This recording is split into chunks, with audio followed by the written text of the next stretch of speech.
Hey, hello, welcome back to my channel Flax Magic. నాకు wait తగ్గించడంలో నేను ఒక 3-4 టిప్స్ ఫాలో అయ్యాను. అందులో ఒక 3 టిప్స్ మీకు ఇవాళ చెప్తానండి. చాలా అంటే చాలా సింపుల్. ఈ టిప్స్ ఫాలో అవుతూ మీరు ఎలాంటి డైట్ చేయకపోయినా పర్లేదు, మీరు ఎక్సర్సైజ్ లాంటివి చేయకపోయినా పర్లేదు. ఇంట్లో కూర్చొనే హ్యాపీగా ఇంట్లో కూర్చొనే వెయిట్ తగ్గుతారు. ఒక్క 10 రోజులు మీరు నన్ను నమ్మి ఒక్క 10 రోజులు మీరు ఈ టిప్స్ ఫాలో అయ్యారంటే ఖచ్చితంగా వెయిట్ అనేది తగ్గుతారు.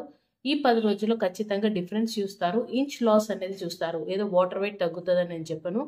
టోటల్‌గా బాడీ ఫ్యాట్ తగ్గుతుంది. ఇంచ్ లాస్ అనేది మీరు చూస్తారు. మీరు ఏదైనా టైట్ డ్రెస్ వేసుకోండి. ఆ తర్వాత ఏదైతే పట్టని డ్రెస్ ఉంటుంది కదా! వేసుకోండి. ఆ తర్వాత 10 రోజులు ఇలా ఫాలో అయ్యి, ఆ తర్వాత వేసుకోండి. ఆ డ్రెస్ మళ్ళీ మీకు తప్పకుండా పడుతుంది. అలానే 10 కిలోలు తగ్గుతారు, 5 కిలోలు తగ్గుతారని చెప్పడం లేదు. 1-2 కేజీస్ అయితే ఖచ్చితంగా ఈ 10 డేస్‌లో తగ్గుతారు. మరి డైట్ చేయకుండా, ఎక్సర్సైజ్ చేయకుండా తగ్గడం అంటే హ్యాపీయే కదా! సో, మరి ఏం చేస్తారు అంటే మీరు రెగ్యులర్‌గా ఏం ఫుడ్ తింటారో అదే తినండి. కాకపోతే ఆయిల్ ఫుడ్ మాత్రం తినకండి. జంక్ ఫుడ్ మాత్రం తినకండి. ఒకటి ఏం చేస్తారు అంటే ఫస్ట్ టిప్ వచ్చేసి మీరు సాల్ట్ మాత్రము ఒక రోజంతా 3 గ్రామ్స్ లోపు తీసేసుకోండి. అంటే 2-3 గ్రాములు మాత్రమే తీసుకోవాలి. 2000 మిల్లీగ్రామ్స్ లోపే తీసుకోవాలి మీరనమాట. 2000 తీసుకోకపోవడమే మంచిది. బట్ ఓకే నేను చెప్తున్నాను. అంతకంటే అయితే మించకూడదు. 3 గ్రామ్స్ లోపు సాల్ట్ తీసుకోండి. 3 పూటలు తింటున్నారా, 4 పూటలు తింటున్నారా నాకు సంబంధం లేదు. కానీ ఉప్పు మాత్రం 3 గ్రామ్స్ మించకూడదు. ఓకే. సెకండ్ టిప్ వచ్చేసి షుగర్ పూర్తిగా అవాయిడ్ చేయండి. ఈ 10 రోజులు షుగర్‌తో మీకు సంబంధం లేదు. అసలు షుగర్ అనేది ఒకటి ఉంది అనేది మర్చిపోండి. వీలైతే టీ, కాఫీ మర్చిపోండి. ఎందుకంటే టీ, కాఫీ తాగడంలో నాకేం ప్రాబ్లమ్ లేదు. కాకపోతే మీరు అందులో షుగర్ వేసుకుంటారు కాబట్టి అదే ప్రాబ్లమ్. సో, ఒక 10 రోజులు షుగర్‌ని మర్చిపోవాలంటే టీ, కాఫీ మర్చిపోవాల్సిందే. లేదు బెల్లం వేసుకోవచ్చాక అంటే ఒక్క 10 రోజులు మానేస్తే నష్టం ఏం లేదు కదా! మీరే డిఫరెన్స్ చూస్తారు. 2 కేజీస్ తగ్గే దగ్గర ఇక 3 కేజీస్ తగ్గే ఛాన్సెస్ కూడా ఉంటుంది కదా! మంచి హెల్తీగా మీకు నచ్చింది తింటూ. మరి థర్డ్ టిప్ ఏం లేదండి. చాలా అంటే చాలా సింపుల్. ఆయిల్ వచ్చేసి కోల్డ్ ప్రెస్ ఆయిల్ తీసుకోండి. అది కూడా 4-5 స్పూన్స్ మించకూడదు. సపోజ్ మీరు బ్రేక్‌ఫాస్ట్, లంచ్, డిన్నర్ 3 పూటలు తింటున్నారు కదా! ప్రతి పూటలో 1½ to 2 స్పూన్స్ యాడ్ చేసుకోండి. టీ స్పూన్స్ మళ్ళీ టేబుల్ స్పూన్స్ కాదు. అంటే 5 స్పూన్లు నుంచి 6 స్పూన్ల లోపు ఫినిష్ చేసేసేయండి ఆయిల్. డీప్ ఫ్రైడ్ ఫుడ్స్ అలాంటివి అస్సలు తినకూడదు. ఎందుకంటే అందులో ఆయిల్ ఎక్కువగా ఉంటుంది. ఇంట్లో చేసుకున్నదైనా.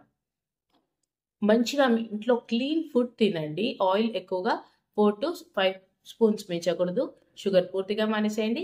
3 గ్రామ్స్ లోపు సాల్ట్ తీసుకోండి. అంతే. ఈ 3 టిప్స్ మీరు ఫాలో అవ్వండి. నేను చెప్తున్నాను కదా! నేను 5-10 కేజీస్ వెయిట్ తగ్గాను. అంటే నేను ఎప్పుడైతే 25 కేజీస్ తగ్గానో మన డైట్స్ చేస్తూ, ఆ తర్వాత మెయింటెనెన్స్‌లో మళ్ళా పెరగడం, మళ్ళా తగ్గడం లాంటివి చేశాను. అప్పుడు నేనేం చేశానంటే చాలా గూగుల్‌లో ఇవన్నీ బ్రౌజ్ చేసి నేను నేర్చుకుంది ఏంటంటే మెయిన్ సాల్ట్ తగ్గియాలి. ఎందుకంటే సాల్ట్ వల్ల వాటర్ రిటెన్షన్ అవుతుంది. మన మెటబాలిజంని కూడా హార్డ్ చేస్తుందనమాట అది. త్వరగా వెయిట్ తగ్గకుండా చేస్తుంది. సో, సాల్ట్ తగ్గిచ్చేసాను. ఆ తర్వాత షుగర్ అనేది ఇంక వద్దులే కానీ అది మానేస్తే మంచిదని అర్థమైంది. సో, అది చాలా మంచిది కాదు హెల్త్‌కి. అందుకు పూర్తిగా మానేయడం స్టార్ట్ చేశాను. ఎప్పుడైనా కాఫీ తాగాలనిపిస్తే కూడా చిక్కటి పాలు తాగను. వాటర్ ఎక్కువ యాడ్ చేసుకుంటాను. పాలలో కొంచెం షుగర్ వేసుకుంటాను. ఇప్పుడు వేసుకుంటున్నాను. ఇంతకుముందయితే వేసుకునేదాన్ని కాదు. ఇప్పుడు. ఎందుకంటే ఇప్పుడు తగ్గాను కాబట్టి మెయింటెనెన్స్‌లో కొంచెం వేసుకోవచ్చు పర్లేదు. మీరు మాత్రం వేసుకోకండి వెయిట్ తగ్గాలని. ఆ తర్వాత ఆయిల్ పూర్తిగా మానేశాను. చాలా తక్కువ నేను ఎక్కువ మటుకు ఆయిల్ లేకుండా ఫుడ్సే వండుకొని తింటాను. ఎప్పుడన్నా తినాల్సొస్తే కూడా 1 స్పూన్, 2 స్పూన్స్ మీద యాడ్ చేసుకోవడము, లేదా లైట్‌గా తాలింపు పెట్టుకొని చేసుకోవడము. ఇవి చాలా డిఫరెన్స్ తీసుకొచ్చింది నా వెయిట్‌లో. వెయిట్ తగ్గించడంలో మంచిగా స్కిన్ కూడా మీకు మంచి గ్లో అవుతుంది. ఇవన్నీ హెల్తీ అనమాట. ఇవన్నీ ఏంటో నేను పిచ్చి పిచ్చివి తినండి అని చెప్పట్లేదు. పనికొచ్చేటివే తినండి. హెల్త్ కూడా బాగుపడుతుంది. At the same time weight కూడా తగ్గుతాము. ఇది బయటికెళ్ళి చేయాల్సిన పని కాదు. ఇంట్లో కూర్చొని తగ్గించుకోవచ్చు. మరి మీరు ఒక 10 డేస్ ఇలా చేసి నాకు రిజల్ట్స్ చెప్పండి. ఓకేనా? ఛానెల్‌ని లైక్ చేయడం మాత్రం ఆహ్, మర్చిపోకండి. వీడియోని లైక్ చేయడం మాత్రం మర్చిపోకండి. సబ్స్క్రైబ్ చేసుకోండి. మీకు అవసరం లేకపోయినా మీ ఫ్రెండ్స్‌కి అవసరం అవుతుంది. మీ కమ్యూనిటీ వాళ్ళకి షేర్ చేయండి మన వీడియోస్. తప్పకుండా వాళ్ళకి హెల్ప్‌ఫుల్ అవుతుంది. నెక్స్ట్ వీడియోలో కలుసుకుందామా? థర్స్‌డే రోజు కలుసుకుందాం. Until then take care. Bye for now.